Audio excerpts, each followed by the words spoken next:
Thanks for coming back, great. This next session is Beyond Bill Shock, how Imperial College Healthcare NHS Trust achieved budget goals with Wasabi Cloud Storage. We're doing things a bit different this time. It's going to be a Q&A right from the start, and there's going to be someone with a roving mic that will come and give it to you if you put up your hands. I'm delighted to introduce Kevin Dunn and Yusuf Manghera. Please introduce yourselves, carry on, thank you. Thanks guys. So yeah, my name's Kevin Dunn, so I run the UK, Ireland and Nordics business for Wasabi Technologies. So Wasabi is a cloud-based S3 object storage provider. If you think similar to what AWS is doing with S3, Azure Blob, it's a very similar service. It's all our own intellectual property, it's our own equipment, it's our own data centers. So we've launched the service roughly about 5 or 6 years ago. Our key differentiator is primarily our commercial model. So it's a fixed cost model. So we're not charging for things like API costs, egress. It's roughly between 60 to 70% less expensive than the hyperscalers for storage over a period of 2 to 3 years. So yeah, that's what Wasabi are. I'll pass over to Yusuf to introduce himself. Hi, I'm Yusuf Manghera. I'm a technical architect at Imperial. We obviously an NHS organisation, operate multiple data centres within our campuses, and of course, like many organisations, we have a huge capacity requirement of storage, and traditionally on-premise storage. Thanks, Yusuf. So, what first prompted you to take a look at alternatives to on-premises SAN and NAS?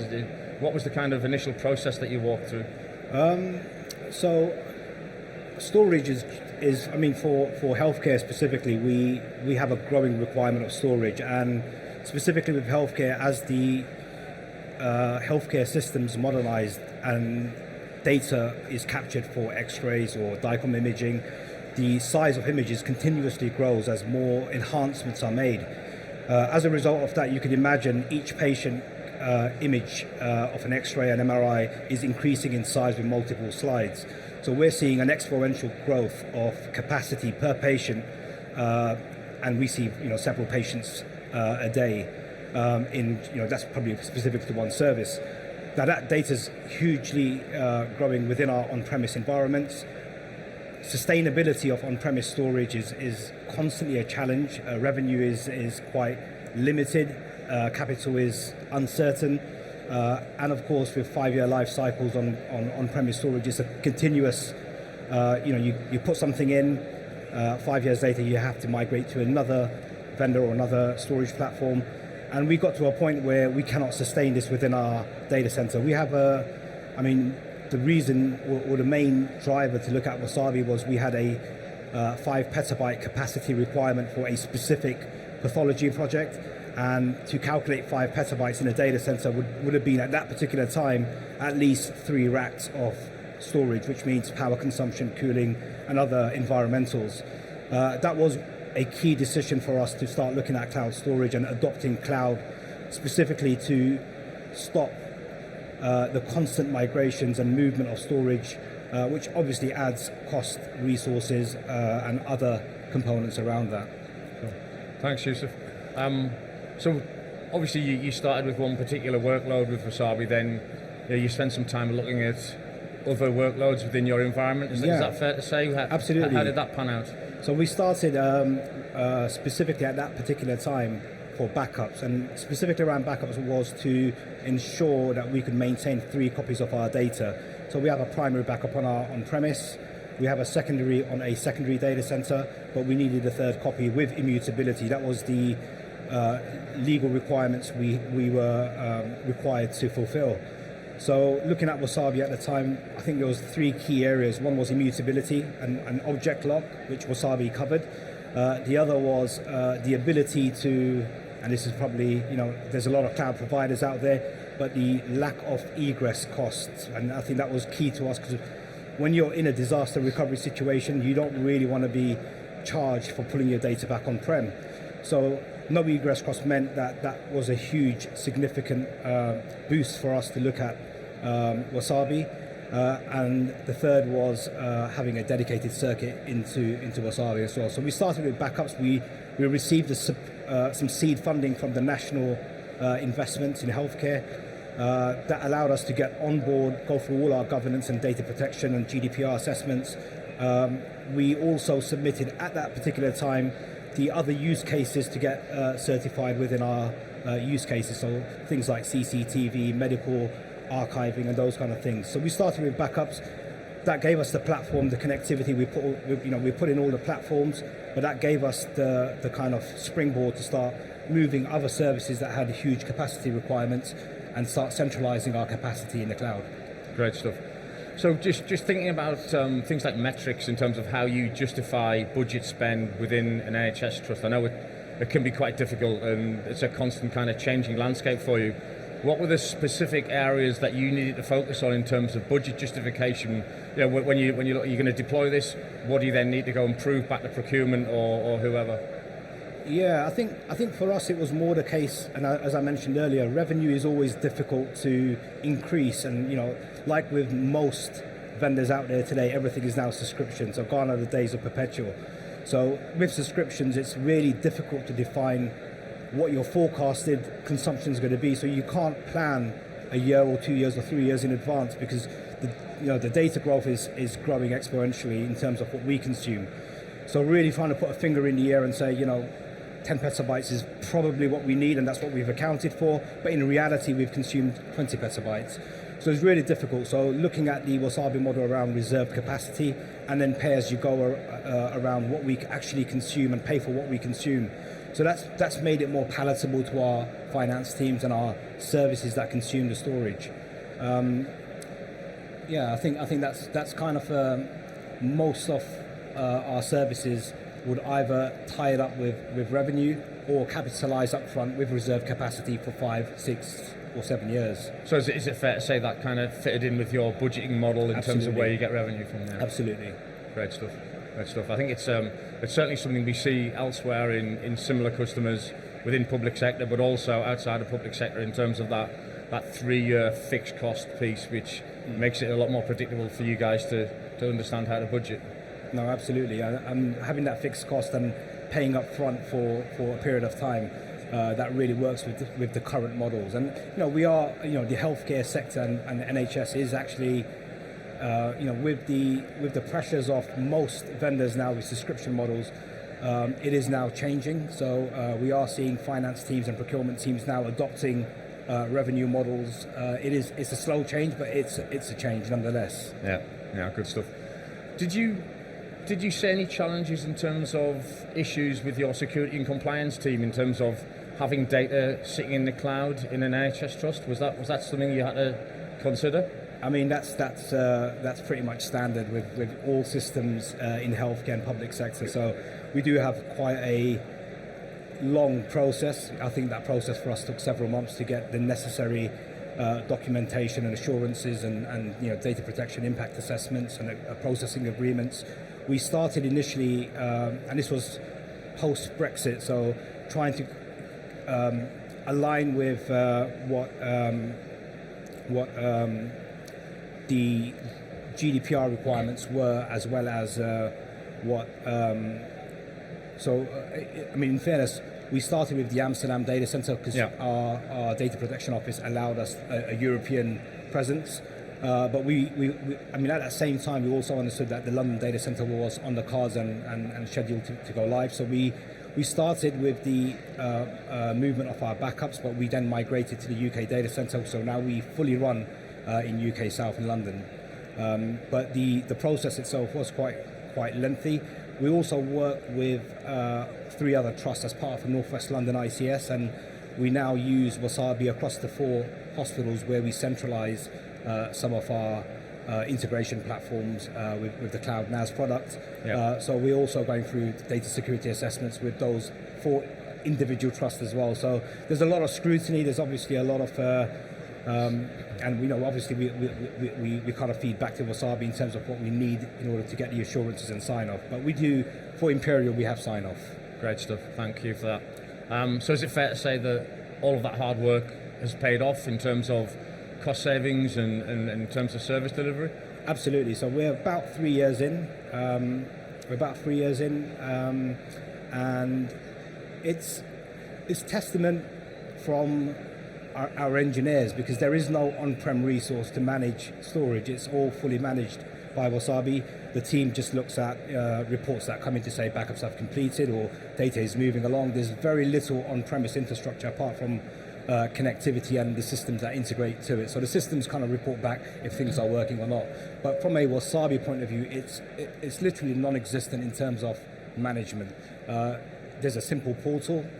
You create your S3 buckets, you integrate with your systems, and then you just sit back and so I think from a on-premise, I mean, if we take the example of tape backups, an engineer would have to physically go into a data, which means you need a physical resource on-premise present. You physically have to go into a data center, you insert tapes, you take tapes out. That's a resource, that's a cost. We don't do that anymore, so that's a significant saving. Usually these savings are not really quantified, so of course there's a saving. Yeah, cool, great stuff.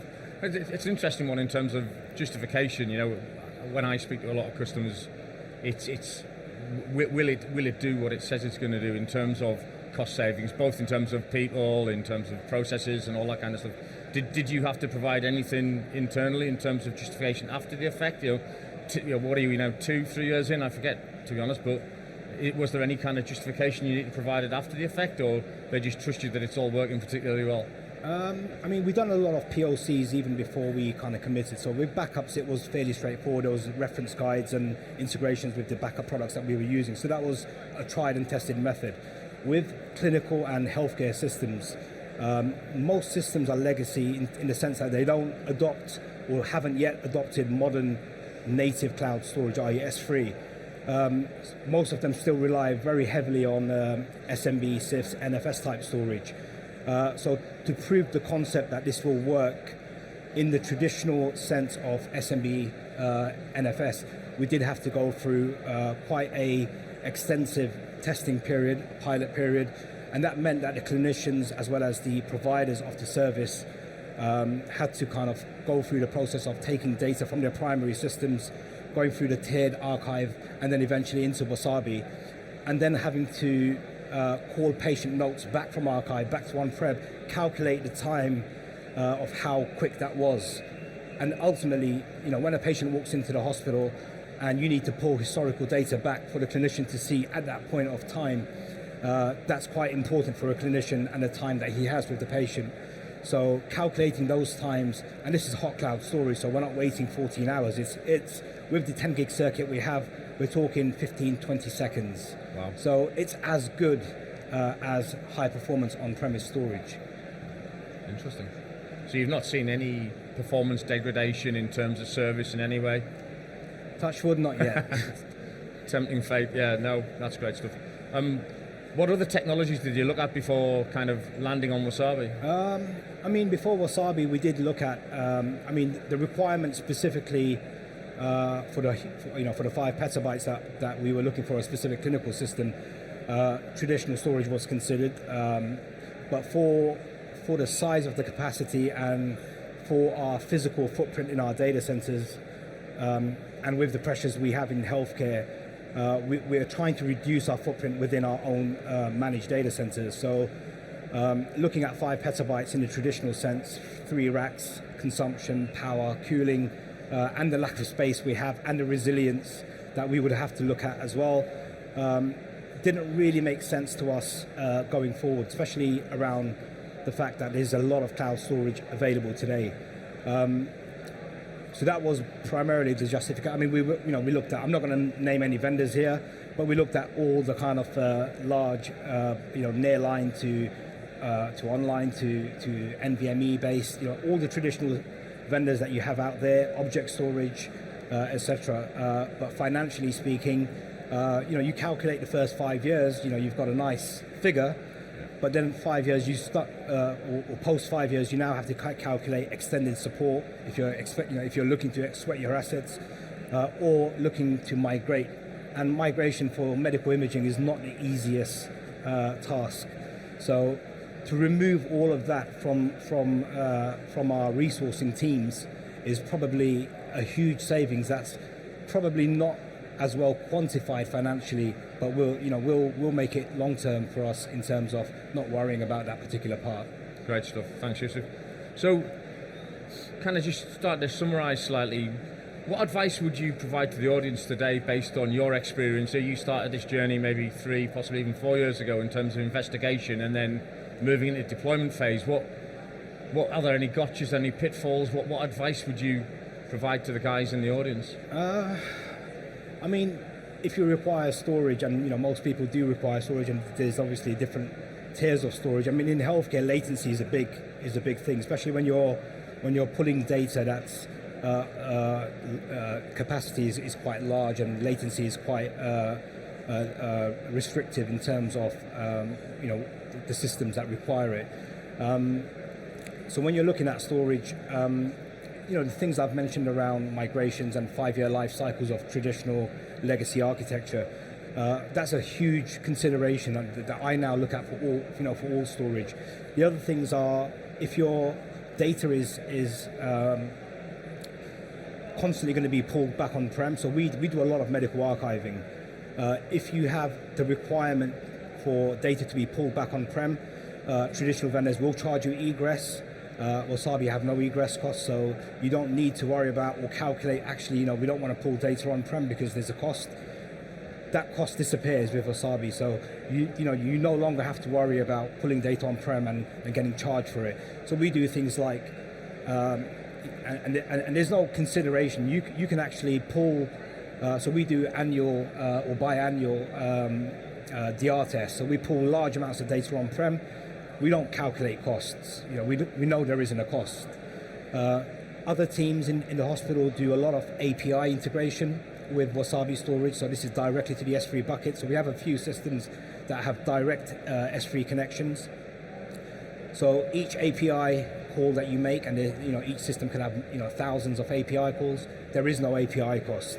So that's another consideration. And the other thing is hot cloud storage. So you're getting, with traditional cold storage, you could be waiting 13, 14 hours to pull it back on-prem. There's no latency, or there's no long periods of time before you can actually get storage back on-prem. So those considerations are key, especially if you don't want those problems or worries. And the NHS doesn't have huge funding. It's a very constrained financial environment. So trying to do, and for us, the priority is to spend whatever investments we have in IT directly on patient care. So IT is a huge area. It's a huge cost to maintain our services, and we have to try and cover the most important elements of our infrastructure in the small constraints of revenue and capital that we have. So we don't have that luxury of financial firms or other private sector firms. Cool. Thanks, Yusuf. We've got a few minutes left. I'm just wondering if we can do some Q&A. Anyone want to ask any questions, either of Yusuf or myself? We've got maybe 5 minutes or so left. If any questions from the floor? There's a lady there as well. Good morning. Hi. Thank you for your session. I'm Jaitu from Vodafone Business. Okay, that's right. I'm Jaitu from Vodafone Business. Thank you for the session. Sounded all great. So, Yusuf, for you, the question, I think you have answered it to an extent, right? It's non-technical. So, choosing a provider like Wasabi, who is not at that time that well known, right? Was that a issue, kind of political issue from governance and procurement kind of things? That's what I'm more interested in. Yes, absolutely. I mean, I've been in healthcare now for 21 years. And Imperial is one of the larger NHS organisations in the UK. So we're quite mature in terms of our delivery of IT. And I personally have been involved in quite a number of implementations in technology around alpha stages or stages that have just become GA. Generally, there is a level of confidence in technology specifically, but also around accepting that there is an element of risk, and of course there is a level of mitigation around risk, especially with new vendors.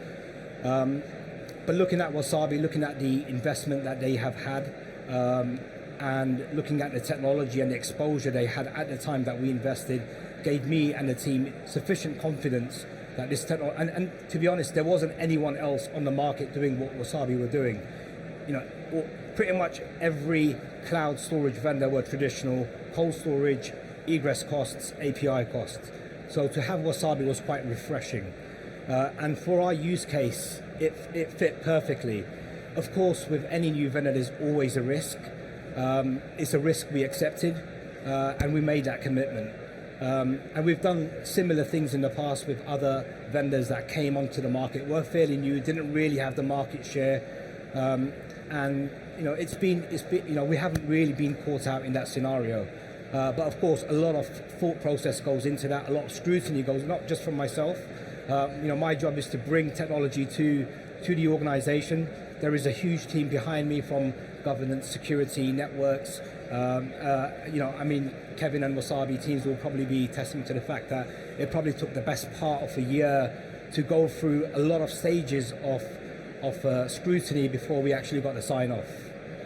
So absolutely, it's every organization will have different elements of processes. Healthcare has quite strict requirements around that, but it worked for us.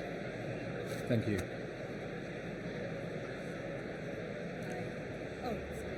Hi there. I just found it interesting that the example you gave about time saving, and whenever we want to put a proposal to the trust, they want like an economic analysis of the cost saving. Just wondered, with this venture, have you collected that, and is there like a case study then that could be utilized when you're putting forward a business case into other trusts? So our Wasabi journey started due to some of the legal requirements around the backup and immutability element. So the funding was signed off based on our requirements to look at technology for the backup requirement. In terms of justifications and especially the uncalculated costs of the human element. So yes, of course, there's comparative cost of on-premise storage and Wasabi. That's easily quantifiable. What wasn't quantifiable was the cost of time saving, redeployment of staff with that time saving to key areas of working on more rather than BAU, walking into a data center, replacing tapes or managing BAU processes of has that been successful, has that disk been replaced, calling third parties because you've got a failure or something. All of that was to a certain extent quantified to say this is approximation of what we could be saving in terms of time and resource. Usually that's not really calculated. I mean, in healthcare, we've got 4 data centers within our on-premise data centers. We have internal charges, but we don't really, the cost of a data center within our department is not really costed to what you would quantify a data center colo or a private data center. So to get actual cost of what we pay for air conditioning, the annual maintenance of those DCs, the environmentals within. So we've done some approximation of that and kept it as a bare minimum. Obviously, we don't want to overestimate what the costs were because there's other elements of the data center. And that gave us enough justification to say there is actual cost savings. And the cost savings were not just financial. I think you've got to kind of present it as both human time saving and resource time savings, as well as the quantifiable financial savings. And usually the human side is not really calculated. Thank you. Excellent. Unfortunately, we're out of time. So, Kevin, Yusuf, thank you very much. Thank you. Great story.